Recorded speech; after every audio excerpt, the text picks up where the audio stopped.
திருமுருகாற்றுப்படை எடுத்தாலும் உலகம் ஓப்ப வளநேர்வு வளைதல் இப்படித்தான் ஆரம்பிக்கும்.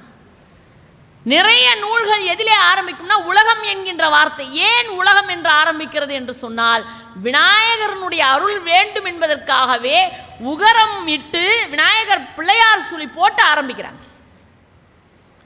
இந்த உலகெல்லாம் என்கின்ற வார்த்தைக்குள்ளேயே ஊம் இருக்கிறது, இம்மும் இருக்கு, ஆ எங்கம்மா இருக்கு.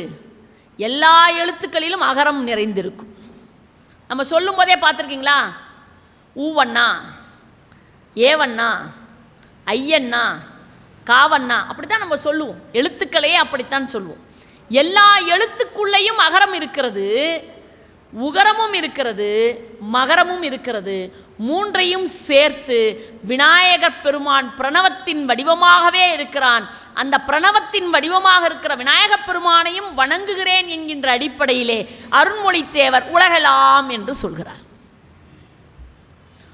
உலகெல்லாம் உணர்ந்து ஓதற்கு அரியவன். இந்த சிவபெருமான் எப்படிப்பட்டவர்? ரொம்ப கஷ்டம்பா. அவரை பற்றி புரிஞ்சுக்கிறதே ரொம்ப ரொம்ப ரொம்ப ரொம்ப கஷ்டம். ஏன்னா இப்போ வரைக்கும் நான் பெரிய புராணம் என்ன சொல்லுதுன்னே உள்ளே போகலை. பெரிய புராணத்தை துவங்குவதற்கு என்ன செய்தார்னு மட்டும்தான், அறிமுகத்தை மட்டும்தான் பார்த்துருக்கோம்.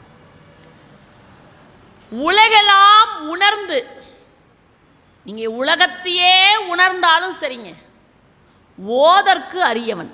சிவபெருமானுடைய முழு பெருமையையும் முழு அருளையும் முழு ஆற்றலையும் நீங்கள் உணர்ந்து கொள்ள முடியுமா என்று சொன்னால் முடியாது.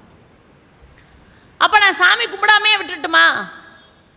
அதான் அவரை பற்றி தெரிஞ்சிக்க முடியாதுன்னு சொன்னீங்களே.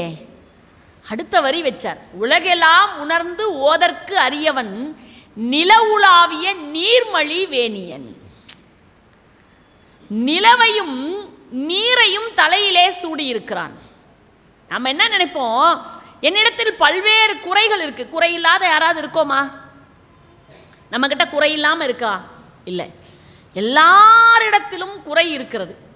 அப்போ குறை இருக்கிற நான் நிறைவாக இருக்கிற எம்பெருமானை, அரிதற்கு அரியவனாக இருக்கக்கூடியவனை, யாராலும் உணர்ந்து கொள்ள முடியாதவனை, ஏகன் அநேகனாக இருக்கக்கூடிய எம்பெருமானை எப்படி உணர்ந்து கொள்வது என்று சொன்னால், அதற்கும் விளக்கம் வைத்தார் சேக்கிலார் 2வது வரியிலே. நில உலாவிய நீர்மலி வேணியன். குறை உடையவன் சந்திரன். நிலவு, நிலவுக்கு என்ன உண்டு? 15 நாட்கள் குறையும், 15 நாட்கள் வளரும். இந்த 15 நாட்கள் குறைந்ததற்கு என்ன காரணம் தெரியுங்களா? சந்திரனுக்கு 27 மனைவிகள், அதான் நட்சத்திரங்கள். அவர் 27 பேருமே அக்கா தங்கச்சிங்க. இந்த 27 அக்கா தங்கச்சிகள்ல 26 பேர் போய் அவங்க அப்பாட்ட சண்டை போட்டாங்க. என்ன சண்டை போட்டாங்க? அப்பா, இவருக்கு 27ஆவதா இருக்கிற கடைசி உங்கள் பொண்ணு மேலே தான் பாசம் அதிகமாக இருக்குது. எங்கள் 26 பேர் அவர் அன்பாவே இல்லை. கோபம் வந்த அந்த 27 பெண்களுடைய தந்தை என்ன பண்ணார்? ஒரு சாபம் கொடுத்தார் சந்திரனுக்கு. என்ன? நீ கொஞ்சம் கொஞ்சமாக தேய கடவுதுன்னார். இந்த சந்திரனுக்கு ஒரு பயம் வந்தது. ஐயோ, நம்ம தேஞ்சி தேஞ்சி தேஞ்சி தேஞ்சி போனோம்னா 15ஆவது நாளில் நம்ம இல்லாமலே போயிடுவோமே, அமாவாசையாக போயிடுமே, நிலவே இல்லாமல் போயிடுமே, நம்ம அழிஞ்சு போயிடுவோமே, என்ன பண்ணுறது? அப்போ காப்பாற்றுறதுக்கு நமக்கு ஒரே ஒருத்தர் தான் இருக்கிறார். யார்? சிவபெருமான். ஓடி போனான். சிவபெருமான் தூக்கி தலையில் வச்சுக்கிட்டார்.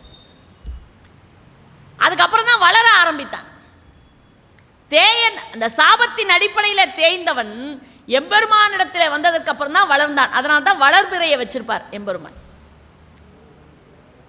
இப்ப கங்கை, கங்கை கிட்ட ஒரு குறை இருக்கு. என்னன்னா, 3 முறை தான் உங்களை காப்பாத்துவா. 3 முறை தான் காப்பாத்துவா. 4வது முறை காப்பாற்றுவா. உங்களுக்கு தண்ணியில் நீச்சல் அடிக்க தெரிஞ்சா தப்பிச்சிங்க, இல்லைன்னா எந்த தண்ணியில் விழுந்தாலும் முதல் முக்கி வெளியில் வரத்துக்கு விடுவா. 2வது தடவையும் நீங்கள் தப்பிக்கலாம்.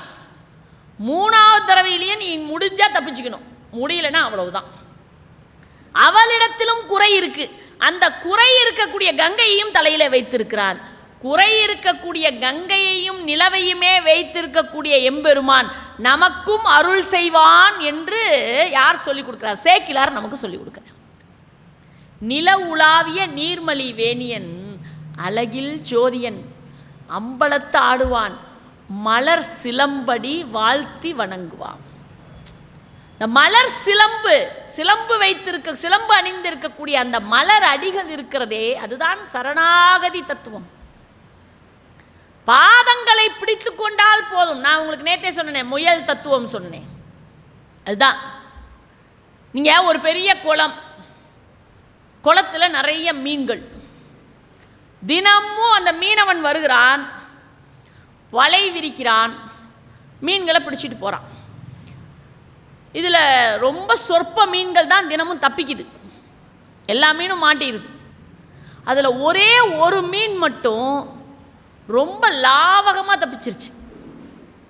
மற்ற மீன்களுக்கெல்லாம் சந்தேகம், நாங்களாம் ஓடி போய் தப்பிக்கிறோம், நீ எங்கேயும் ஓடவே மாட்டேங்கிற, ஆனால் தப்பிச்சிட்றியே எப்படி? உடனே அந்த மீன் சொன்னது, இந்த மீனவன் வந்து கரையில் நிற்கிறத பார்த்த உடனே நீங்களாம் ஓடுவீங்க, ஆனால் நான் ஓட மாட்டேன். நான் என்ன பண்ணுவேன், அந்த மீனவனுடைய காலுக்கு பக்கத்திலே போய் நின்றுக்குவேன். எங்கே போய் நின்றுக்குவேன்?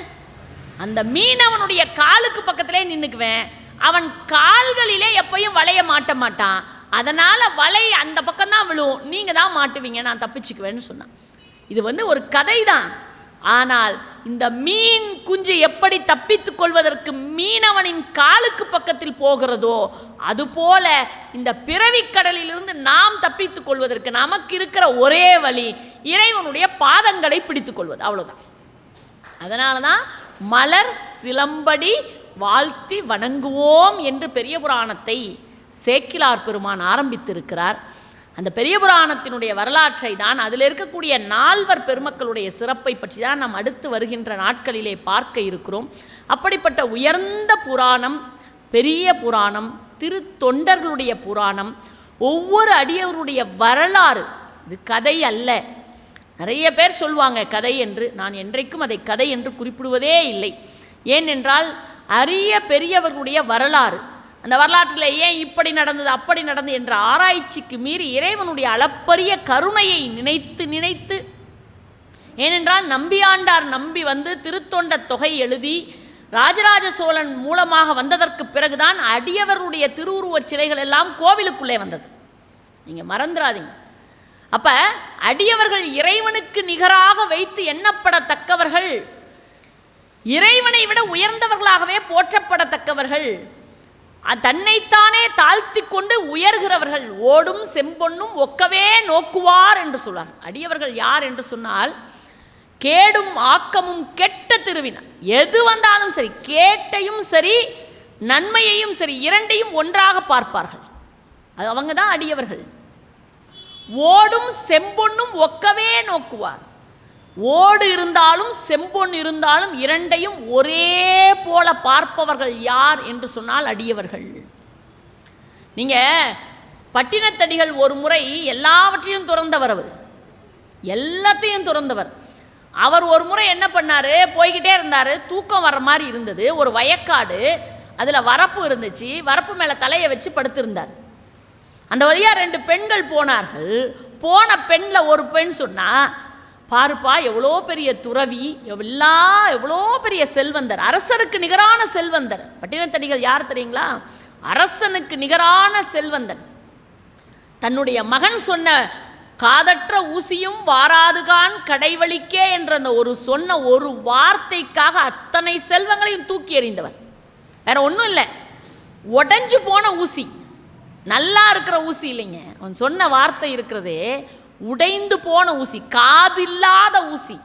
ஊசிக்கு என்ன இருக்கணும்? காது இருக்கணும். ஆனால் இவர் சொல்ற காதற்ற ஊசி, உடைஞ்ச ஊசி எடுத்து கொடுத்தான்.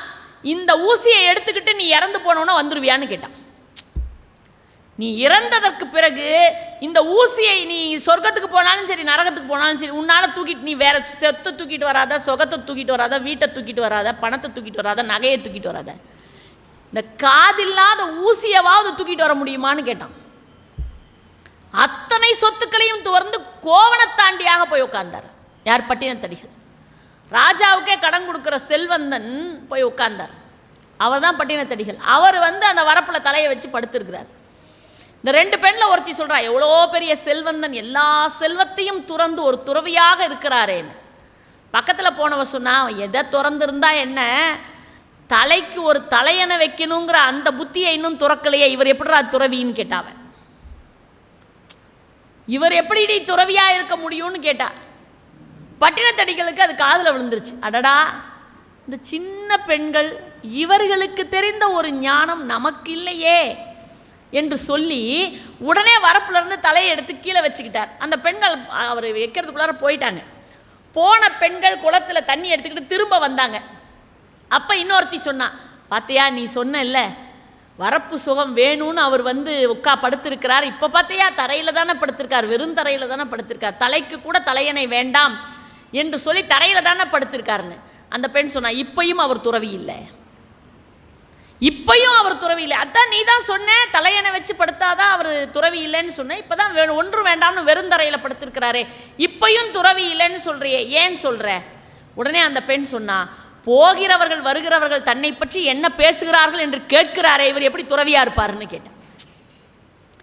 போறவங்க வர்றவங்க தன்னை பத்தி என்ன பேசுறாங்கன்னு கேட்கணும்னு நினைக்கிறார்ல, இவர் துறவியா இருக்க முடியும். அப்ப துறவி என்கின்ற அடையாளம் என்ன? துறவி என்பதற்கு அடையாளம் என்ன? ஓடும் செம்பொன்னும் ஒக்கவே நோக்குவார். ஓடு இருந்தாலும் தங்கம் இருந்தாலும் இரண்டையும் ஒன்று போல பார்க்கின்ற அந்த மனநிலை இருக்கிறதே, அந்த மனநிலை உடையவர்கள்தான் அடியவர்கள். அந்த அடியவர்களுடைய பெருமையை சொல்வதுதான் பெரிய புராணம். அதுதான் இருக்கிறதே ரொம்ப நூல்கள் அளவினால ரொம்ப சின்னது. நீங்க கந்தபுராணம் அளவுக்கு அது பெரிய நூல் அல்ல. மற்ற நூல்களைப் போல பல்லாயிரக்கணக்கான பாடல்கள், 10,000 பாடல்கள், 20,000 பாடல்கள்லாம் இல்லை, 4000 சொச்ச பாடல்கள் தான். ஆனால் அளவிலே சிறியதாக இருந்தாலும் அதில் உள்ளே இருக்கக்கூடிய கருத்துக்களினால் பெரிய நூல். அதனால் அதற்கு பெரிய புராணம் என்று பெயர் என்ற காரணத்தினால் திருத்தொண்டர் புராணமாகிய பெரிய புராணத்தை நாம் சிந்திப்போம், நம்முடைய உள்ளத்தை அதிலே நிலைநிறுத்துவோம் என்று சொல்லி இந்த அளவிலே நிறைவு செய்கிறேன். நன்றி.